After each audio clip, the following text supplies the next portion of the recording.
கிறிஸ்துவுக்குள் பிரியமானவர்களே, உங்கள் அனைவருக்கும் ஆண்டவராகிய இயேசு கிறிஸ்துவின் நாமத்தினாலே என் அன்பின் வாழ்த்துக்கள். இந்த ஆராதனைக்கு கடந்து வந்த உங்கள் ஒவ்வொருத்தரையும் கர்த்தர் ஆசீர்வதிப்பாராக. இன்றைக்கு நாம் தியானிக்க போகிறதான சங்கீதம் 56வது சங்கீதத்தை நம்ம எல்லாரும் சேர்ந்து வாசித்தோம். இதற்கு நான் என்ன தலைப்பு கொடுத்திருக்கிறேன் அப்படின்னா, பயத்தின் நடுவில் தேவனை நம்பி அவரிடத்தில் அடைக்கலம் தேடு. நம்முடைய வாழ்க்கையில மனுஷனா பிறந்த நமக்கு பயம் அப்படின்றது நம்மளோட கூடவே இருக்கிற ஒண்ணா இருக்கு. எல்லாத்துக்கும் நம்ம சில நேரங்கள் என்ன பண்றோம், பயப்படுறோம். ஆனா இங்க நம்ம பார்க்கிறோம், பயத்தின் நடுவில் தேவனை நம்பி அவரிடத்துல நம்ம அடைக்கலம் தேடணுமா. இந்த சங்கீதம் முழுவதுமாக 1 சாமுவேல் 30ஆம் அதிகாரத்தை மையமாக கொண்டு எழுதப்பட்டதான ஒரு சங்கீதம். இப்ப பாருங்க, தாவீது ராஜா பெலிஸ்தர்களால் காத்துல பிடிபட்ட போது, ஆபத்துல இருந்த போது எழுதப்பட்டதான ஒரு பாடலாக இதை நம்ம பார்க்கிறோம். அதை நீங்க வீட்டுல போய் வாசித்து பாருங்க. அந்த பகுதியை வாசிக்கும் போதே நம்மளை அறியாமலே நமக்கு என்ன வரும்னா கண்ணீர் வரும். அப்படிப்பட்டதான ஒரு சூழ்நிலையில தாவீது ராஜா சிக்கிட்டு இருக்கும் போது கர்த்தரால் எப்படி விடுவிக்கப்பட்டார், அதை மையமாக கொண்டு எழுதப்பட்டதுதான் இந்த சங்கீதம்.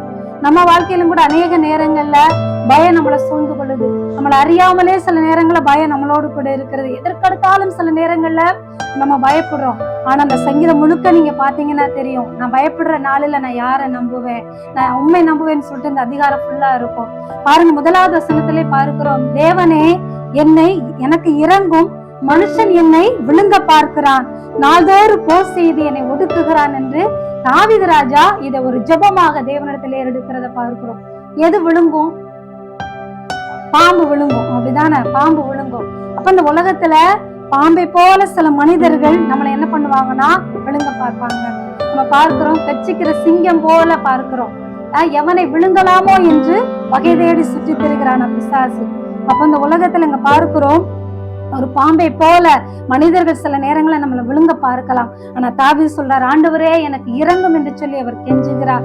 நம்ம வேலை பார்க்கிற இடமா இருக்கலாம், அல்லது நம்ம அக்கம் பக்கத்துல இருக்கலாம், அல்லது நம்ம குடும்பங்கள்ல இருக்கலாம். சில நேரம் மனுஷன் நம்மளை விழுங்க பார்க்கும் போது நாம் ஒரே ஒரு ஜெபத்தை ஏறெடுக்கிறோம், ஆண்டவரே எனக்கு இறங்கும், ஆண்டவரே மனுஷன் என்னை விழுங்க பார்க்கிறான், எனக்கு உதவி செய்யும் என்று சொல்லி தாவீதை போல நாம் ஜெபிக்கும் பொழுது ஆண்டவர் நம்மளை காப்பாற்றுவார். பாருங்க, என்னை விழுங்க பார்க்கிறான், நாள்தோறும் என்னோடு போர் செய்து என்னை ஒடுக்குகிறான். அடுத்து பாருங்க, என் சத்துருக்கள் நாள்தோறும் என்னை விழுங்க பார்க்கிறார்கள், உன்னதமானவரே எனக்கு விரோதமாய் அகங்கரித்து போர் செய்கிறவர்கள் அநேகர் என்று சொல்லி பார்க்கிறோம்.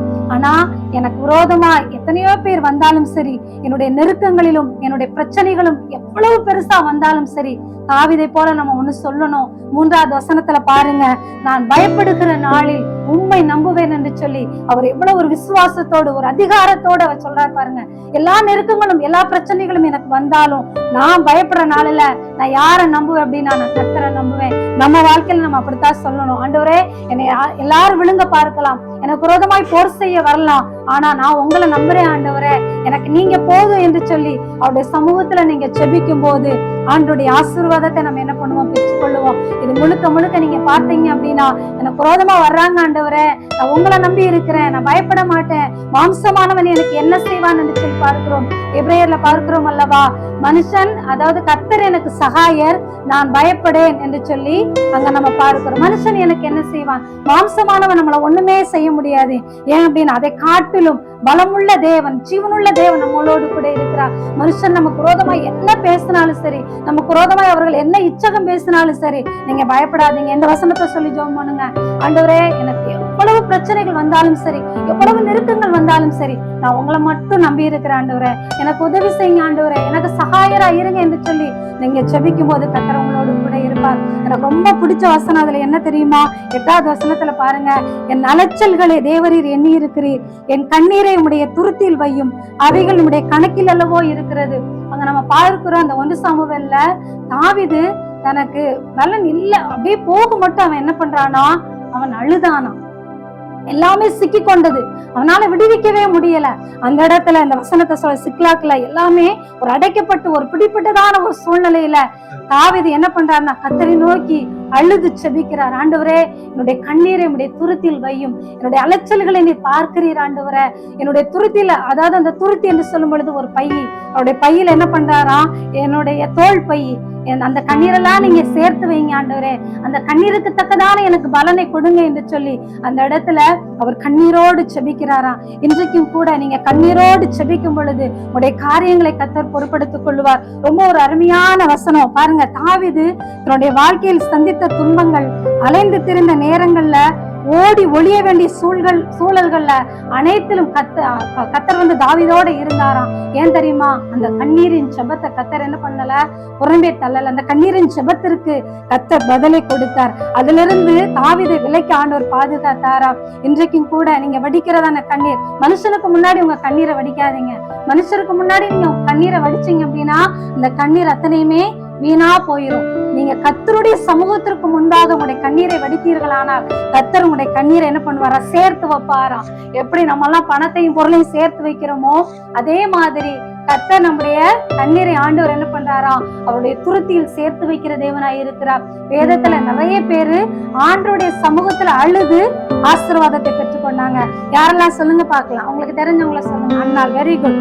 அன்னாள் அழுத போது யாரை பெற்றுக்கொண்டாள் அப்படின்னா சாமுவேலை பெற்றுக்கொண்டாள். எவ்வளவு ஒரு துக்கமான ஒரு காரியம் பாருங்க. அவளுக்கு குழந்தை இல்லை, ஆனா அன்னாள் அழுது சாமுவேலை பெற்றுக்கொண்டாள்.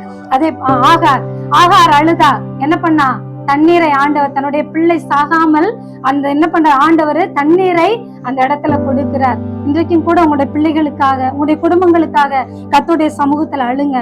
கர்த்தர் உங்களுடைய கண்ணீரை என்ன பண்ணார், அவர் என்ன பண்ணுவார்னா கேட்பார். அடுத்து பார்க்கிறோம், எசேக்கியா ஆயுள் முடிய போகுது, ஆண்டவரே எனக்கு 15 வருஷத்தை எனக்கு கூட்டி கொடுங்கன்னு சொல்லி ஜெபிக்கிறார். சுவர்புறமா திரும்பி என்ன பண்றாருன்னா அழுகிறார். ஆண்டவர் என்ன பண்ணார், 15 வருஷத்தை ஆண்டவர் கூட்டி கொடுத்தார். அதே மாதிரி பார்க்கிறோம், நெகேமியாவை பார்க்கிறோம். நெகேமியா என்ன பண்ணார், அழுது ஜெபிக்கிறார். ஆண்டவரே அந்த அலங்கம் இடிக்கப்பட்டது என்று சொல்லி அவர் ஜெபிக்கிறார் அழுது. ஆண்டவர் அலங்கத்தை கட்டும்படியாக நெகேமியா மூலமாக கர்த்தர் உதவி செய்தார். அதே போல எஸ்தர் அழுதா. எஸ்தர் அழுதவன என்ன காரியம் நடந்துச்சுன்னா, யூத குலத்துக்கே அழிவிலிருந்து ஆண்டவர் விடுதலையை கொடுத்தாராம். இன்றைக்கு கூட நீங்க ஆண்டோடைய சமூகத்துல அழுகிறதான ஒரு துளி கண்ணீருக்கும் கூட கர்த்தர் உங்களுக்கு பதிலை கொடுக்கிறார்.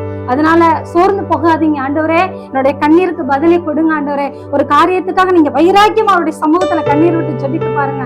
அந்த கண்ணீரின் ஜெபத்திற்கு ஆண்டவர் பதிலை கொடுப்பா. என் வாழ்க்கையில நான் உணர்ந்திருக்கேன், கண்ணீரோடு ஜெபிக்கும் போதெல்லாம், ஆண்டவர் சமூகத்துல கண்ணீரோடு ஜெபிக்கும் போதெல்லாம் அந்த கண்ணீரின் ஜெபம் ஒரு நாள் வீணாவாய் போகாது. அவர் பாதத்துல நீங்க மரியாதை போல என்ன பண்ணுங்க, அவர் பாதத்துல விழுந்து ஜெபம் பண்ணுங்க, கண்ணீரோடு ஜெபம் பண்ணுங்க. கர்த்தர் அந்த ஜெபத்தை கேட்டு உங்களோட வாழ்க்கையில அற்புதங்களை செய்வார். நான் ஏற்கனவே சொன்னது போல மனுஷன் முன்னாடி மட்டும் நீங்க கண்ணீரை வடிக்காதீங்க. ஆனா அதற்கு பதிலாக ஆண்டோடைய பாதத்துல நீங்க உட்கார்ந்து ஜெபிக்கும் பொழுது ஆண்டோடைய ஆசீர்வாதங்களை பெற்றுக்கொள்வீங்க. அடுத்து கடைசியில பார்க்கிறோம், ஆண்டவரே நீர் என் ஆத்துமாவை மரணத்திற்கும் என் கால்களை இடறுதலுக்கும் தப்பியாதிருப்பீரோ என்று ஒரு கொஸ்டின் மார்க்கோட கேட்கிறாரு. நம்ம வாழ்க்கையில நம்முடைய கண்ணீருக்கு ஆண்டவர் பதிலை கொடுப்பா. நம்முடைய காலை எல்லா இடறுதலான காரியங்களுக்கும், எல்லா நெருக்கமான காரியங்களுக்கும் கர்த்தர் என்ன பண்ணுவார்னா நம்மளை நிச்சயமாக தப்புவிப்பார். இங்க பாருங்க, தப்பியாதிருப்பீரோ அப்படின்னு சொல்லி ஒரு கொஸ்டினை கேட்கிறார். நிச்சயமா கர்த்தர் தப்புவிப்பா. நம்ம வாழ்க்கையிலும் கூட நம்முடைய நெருக்கமான நேரங்கள், பலவிதமான பொல்லாத சூழ்நிலைகள் நம்ம வாழ்க்கையில கடந்து வரும் பொழுது நம்முடைய கண்ணை ஆண்டவர் என்ன பண்ணுவார்னா கண்ணீருக்கும் நம்முடைய காலை எல்லா இடர்களுக்கும் ஆண்டவர் நம்மளை தப்புவிப்பார். நம்மளை ஆசீர்வதிக்கிற தேவனாய் இருக்கிறார். இந்த வசனத்தை ஒவ்வொரு நாளும் சொல்லி ஜெபம் பண்ணுங்க. ஆண்டவரே என்னை காப்பாற்றுங்க, ஆண்டவரே என்னோட கண்ணீரை பாருங்க, ஆண்டவரே என் மேல இரக்கமா இருங்க என்று சொல்லி நீங்க ஜெபித்து பாருங்க. ஆண்டவருடைய ஆசீர்வாதம் தாவீதை எப்படி ஆண்டவர் வந்து எல்லா தீமைக்கு விலைக்கு பாதுகாத்தாரோ, உங்களையும் ஆண்டவர் எல்லா தீமைக்கு விலைக்கு பாதுகாத்து உங்களை மேன்மைப்படுத்தி ஆண்டவர் உங்களை உயர்த்துவார். கர்த்தர் இந்த வசனங்கள் மூலமாக உங்களை ஒருத்தரையும் கர்த்தர் ஆசீர்வதிப்பாராக. நமது நியூ கவர்னன்ஸ் ஸ்டோன் மினிஸ்ட்ரி சேனலை லைக் பண்ணுங்க, ஷேர் பண்ணுங்க, கமெண்ட் பண்ணுங்க, சப்ஸ்கிரைப் பண்ண மறக்காதீங்க. அப்படியே பக்கத்துல இருக்கிற பெல் ஐக்கானை கிளிக் பண்ணி ஆல்ன்ற ஆப்ஷனை கொடுத்துக்கோங்க. அப்பதான் நாம போடக்கூடியதான வீடியோஸ் எல்லாமே டெய்லி உங்களுக்கு நோட்டிபிகேஷன்ல வரும். God bless you.